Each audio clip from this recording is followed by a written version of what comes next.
This call is subject to recording and monitoring. An incarcerated individual's use of institutional telephones constitutes consent, and your calls may be provided to law enforcement agencies. To accept this free call, press 1. To refuse this free Preventing suicide is important. If you have concerns during this call, please contact the individual's facility to communicate with them. Thank you for using Securus. You may start the conversation now. Hi, Shala.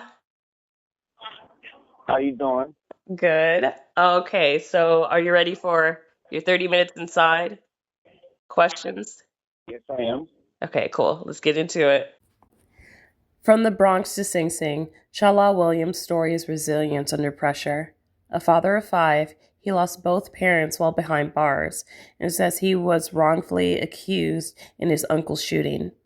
For over 13 years, he's fought his case, earned a business education, and set his sights on real estate. Now he's speaking out about the system, about Sing Sing, and about never giving up. All right, so who made you laugh the most? My brothers and sisters, when I was growing up, we all was jokesters. We all used to crack jokes on each other, or we crack jokes on other people. Mm-hmm. And like the 3 funniest out of all of us, 'cause I have 5 sisters and 3 brothers. And my twin sisters, because I have a set of twins in my family.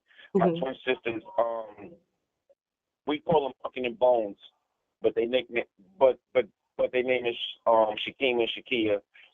And my brother man, he was funny too. And when they crack jokes, man, they get on the road and they can have a whole crowd of people laughing in no time, like dying laughing for real. It was good it was good at those times. Aw, how many brothers and sisters do you have? I have 5 sisters and 3 brothers. Huge family. 1 set of twins. Yeah, huge family. I think you beat out the Kardashians. Actually, yeah. Yeah. As far as relatives. Oh, wow. I love big families. That's beautiful. Me too, and that's why I always wanted more kids. Like to this day, I still want more kids. Mm-hmm. Even though I got 5, I still want more kids. Yep. And what song takes you back?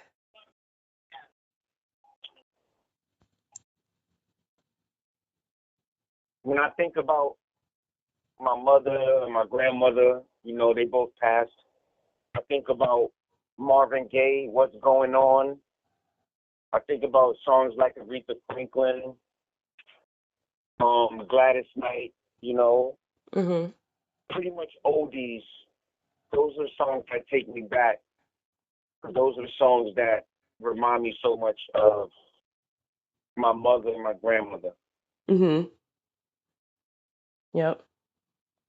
All right, so next question. If your cell had a theme song, what would it be? If my show had a theme song, it would be Akon and Styles P. I'm locked up and they won't let me out. Yep. Mm-hmm. I haven't heard that song in a minute. I can relate to it, you know. And they won't let me out. They won't let me out, locked up. He was speaking bars too on that song. Right there.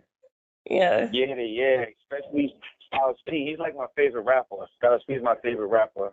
Mm-hmm. I can relate to a lot of the things he talk about. Yeah. Mm-hmm. All right. So next question. This is one of my favorite ones that I asked you.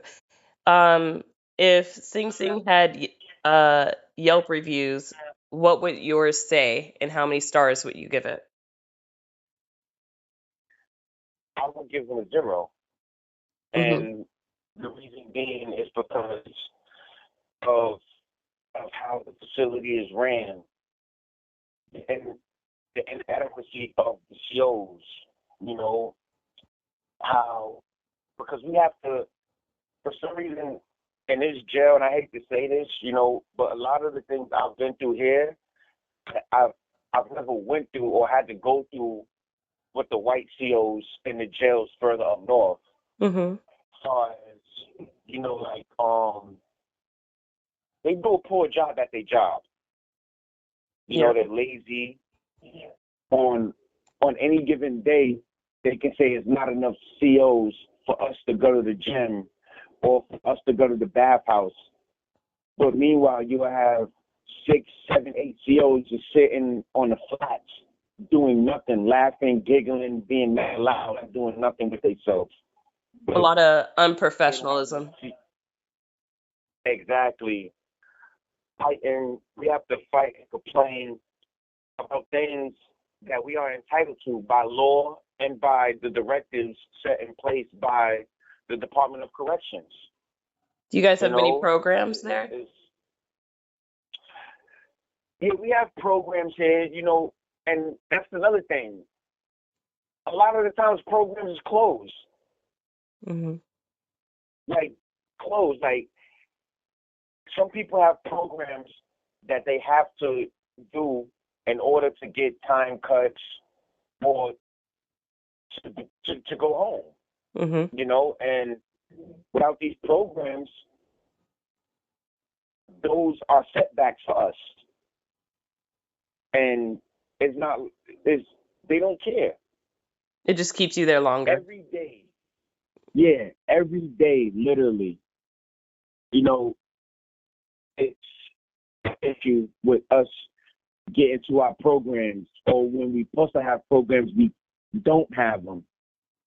We have to scream on the cell bars to be let out. They call out programs on a loudspeaker. And it's not just one loudspeaker. There's a few of them on both sides of the company. We have a back side and we have a front side, and there's at least 3, 4 speakers along the walls on the company. And it's like we have to scream and tell the CEOs, they just called this program, or they called us for a child to go to the mess hall, and we're going to be let out ourselves 10 minutes, 15 minutes. And then when they say, oh yeah, well, we didn't hear you. Or how we heard the call outs and we're in our cells and y'all didn't hear them and y'all out the cells with the COs who's making the calls. Mm-hmm. It just don't make sense. So it's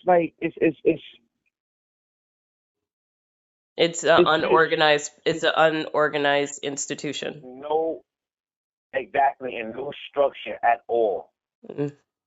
It's really bad here. It's really bad. I believe you. Yeah. All right. Next question. What's the funniest thing that's happened to you in there?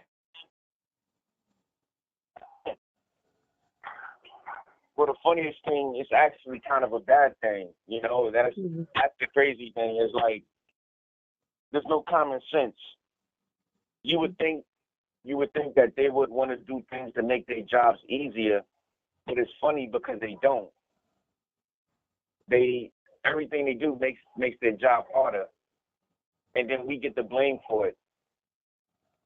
I find that very amusing for some reason. Yeah. And it always backfires. It backfires on them. Yeah. But it makes things harder for us. So I just find that amusing that you would think that you would want to make your job easier by doing the bare minimum, and that's hard for y'all and that's hard for them to do too. So that's kind of amusing to me. Yeah. I think when I talked to you before, I was like, it's almost like it's not funny as in funny, but it's like the other definition of funny. Dang, that's funny that they would do that. Kind of like that kind of definition. Exactly. Yeah. Okay. Sarcastic funny. Mm-hmm. I'm laughing, but I'm not laughing with you. I'm laughing at you. All right. So next one. What would you prefer for breakfast be if you woke up free tomorrow? I said that weird. Oh, that's easy. I would take bacon, eggs, cheese eggs with some pepper on it, grits, cheese grits with pepper, and I would like I would take French toast or pancakes. Matter of fact, Okay. both. Both? Okay, I like that. Yes, You have to have I love bacon. bacon. Like, So would you prefer sausage or yeah, bacon? bacon Yeah. all day long. Same. Bacon. Yeah. Bacon just it's just something about bacon that hits the spot, especially when you eat breakfast. I can eat a whole plate of bacon by itself. Yeah. Even put a little bit of syrup on it, it'd be good to go. It won't complain about nothing else. Won't even care about nothing else. I used to do that when I was home, like because I'm always usually up in the morning, so I usually make breakfast. Sometimes I wake the whole house up when I'm cooking because I'm a breakfast person. And hmm for me, I had this big plate. I had a big plate that I nicknamed King Jossie Joe. I don't know why I named it that, but it was just one of them plates where you can fit everything on it like a plate for a king to eat. And usually when I make the kids their food, everything is separate. I make my own food. Like I would have like literally, and if you see me, you wouldn't believe it. At the time, I was like maybe like 150 pounds, maybe 50, 60 pounds, and Yeah. I would eat a whole thing, like a dozen of eggs by myself. Really? That would be for me a dozen. Yeah, that's serious. A dozen eggs. I would make a pack and a half of bacon for me. My pancakes was super big, and I would eat like 4 or 5 of them.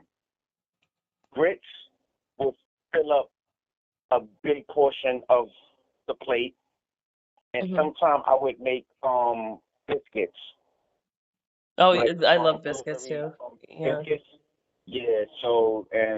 Yeah, and I would usually have a tall glass of milk. Yes. Oh, I chug milk. Like, I don't, well, maybe I should say it. Like, if I'm hungover, that's when I chug milk in the morning. But I do like milk. I do like milk. I know it's funny, but it's true. It's true. Yeah. No, because it's crazy. You know what I'm saying? Like because it's like 'cause I've heard people say that before. Like they would drink milk. Me, it's like because I'm not a big drinker, but when I drink, I get bent like a crowbar, like for real. Mhm. And usually, if I wake up in the morning, hungover, I would drink water. Some people say have another drink, but no, because I'm not a drinker, so I'm not doing that. Yeah, But that's what you're supposed yeah, to do. You're doing it the right way. Milk in general. Okay. So here's one question I really, really like. Okay. So what technology blew your mind when you first heard about it? the advances in AI, Mm-hmm. and Okay. like, it blew my mind only because of the things that they can do with it. But I also feel like it's it's also dangerous in the wrong hands, Agreed. you know. And I remember we was having this conversation, and like, not all technology is good technology, Mm-hmm. you know. So and nowadays people prefer their computers, their phones, their tablets versus face to face contact or reading a book and stuff like that. So, but the things that they can do with the technology, the things that they can do with AI, how they can manipulate photos and videos and voicemails and stuff like that, it blew my mind knowing that that's where the technology is going right now. Are you for AI or against it? Somewhat for it, but mostly against it. Same. I'm the same. Like Yeah. I would be more for it if they had better if it was better guardrails and Agreed. restrictions, and stuff like that to make it safer. If it was like more educational stuff, like where our kids can learn both sides, because a lot like I just said, like people be on their phones more than picking up a book and reading it. Mm-hmm. And that's what the kids is doing nowadays too. Unless you a parent who wants your kids to read before they pick up a tablet and listen to a book that's audio, you know what I mean? I understand that. So Yeah, 100%. I'm for it, but not really for it. Mostly not for it. I'm the same. Me working, seeing and working data and technology, I'm for it, but not really for it. It needs, like how you said it perfectly, it needs governance before we move on with it. I really do believe it's dangerous. Like, what if, what if, what if somebody create an algorithm that can learn from humans and then start thinking for itself? Mm-hmm. I really believe, I really believe that's where we're heading. And if that's the case, then where will we be at? If somebody, because you got certain programs now that's supposed to identify certain situations, but the wrong people is being identified. Mm-hmm. You know, because you could put something in, and the next thing you know, it's giving you something that you don't want. Very true. Very true. And I think that's extremely dangerous, and I think a lot of people is careless with technology, and that's why I'm not really for it like that. That When explains it's it all. going this far and this fast. Exactly. Yeah. Okay. Next question. What is something misunderstood about prison? One of the things that's really misunderstood is that people think it get easy. After a while, it don't. People don't realize that people believe, okay, well, once you're tried and convicted and you get your sentence, that the punishment stops. The punishment don't stop. Mhm. It really doesn't get easier. It really doesn't. The punishment doesn't stop. So people believe that that these settings rehabilitate people, but in a lot of cases it really don't. And that's the misconception and misunderstanding that people get when they think of prison. Oh well, he or she is going to be there and they're going to get the treatment that they need. And there's a lot of cases where people come out worse than what they went in. So there is no real rehabilitation in, I would say, American prisons, or at least Sing Sing. We're talking about Sing Sing right now. We In can't say New York in thing. in most cases, Mm-hmm. we can use Sing Sing, but really it's an American thing. Yeah, I It's agree. all over. I would think to sit there and make somebody better if you do something wrong is you sit there and make structure, but put them in an environment where they are in an environment where they learn not to sit there and do the same thing again, and in an environment that's not hostile, that's not unprofessional, and then that has the actual classes and stuff like that for them to rehabilitate. Yeah. Yeah, see, like, because it'd be different if you had people who really cared working in these environments, but that's not the case. You have some people, very, very few, that come here to do their job, and go home. But then you have the ones who come here just to target people, just to take their frustrations out on the outside world on us Hmm. because they feel they could. And I think that makes it harder for people to want to do better, because how am I supposed to do better when I have to fend off not just convicts, but the people who's supposed to help us get better? You worded that perfectly. It's true. Hmm. Yeah, but that's actually a fact, and people don't see that because what they're being fed is not from us. It's being fed from the people that's controlling the system. Hmm. So I think if more people was to speak out, like what I'm doing and what other people do, I think people would get a far better understanding, from us. the convicts, the inmates, and I wouldn't say all of us. Some of us can give a better understanding to people who's not in these situations as to what's really going on. And I think that will help them learn and help them see better that even though we're in these situations where we're supposed to get better, we're treated like animals, not human beings. Yep. All right. And then this is one where you can freestyle it, do it your way. So it's the 30 minutes inside final minutes, I'll sit there and say.